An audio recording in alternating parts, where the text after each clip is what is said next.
ఇది బీజ అమృతం.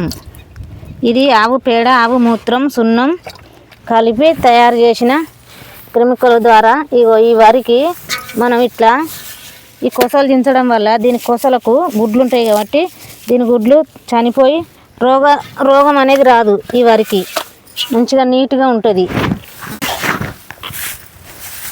మనం రైతులు తయారు చేసుకునే విధానం బట్టే మంచి పంట వస్తుంది.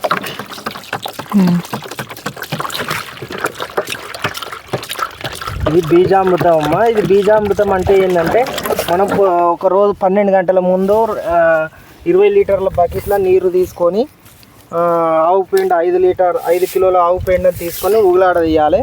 పొద్దున ఏంటంటే మనం 12 గంటల తర్వాత ఆ పెండను మొత్తం ఇట్లా మనం గట్టిగా పిసికి దానిలో ఉన్న చూర అనేది నీళ్ళలో పోయేటట్టు చేసుకోవాలి.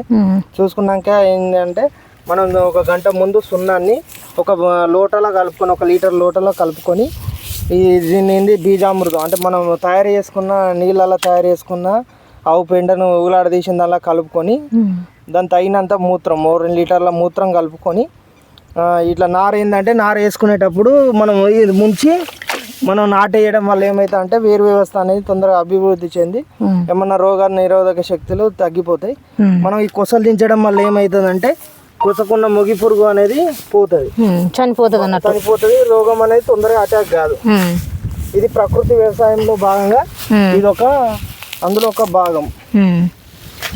అయితే ఇట్లా చేయాలంటే రైతులు ఎక్కువ చేస్తలేరు. ఇట్లా చేసిన పద్ధతులే మంచిగా ఉన్నాయి. వెనకటి చేసిన మంచిగా ఉంటాయి కానీ ఏంటంటే వాళ్ళు ఎవరు చేయలేక బాగా బయటి మందు కెమికల్ కలిపినవి చల్లే వరకు కూడా భూములు కూడా మంచి పంటని ఇస్తలేదు. ఇప్పుడు మనం ఈ పచ్చి రొట్టె ఎరువులు అంటే ఈ నవధాన్యాలు ఇట్లా అవి చల్లుకొని మనం కలియ దున్నుకోవాలి. ఈ అడుగు పిండికి డిఏపి ఇట్లా ఏం వేసుకున్నా కూడా పని చేస్తుంది అన్నట్టు. ప్రకృతి వ్యవసాయంలో భాగంగా ఇది బీజామృతం తయారీ. ప్రతి రైతు అందరికి షేర్ చేసుకొని లైక్ కొట్టి షేర్ చేయండి.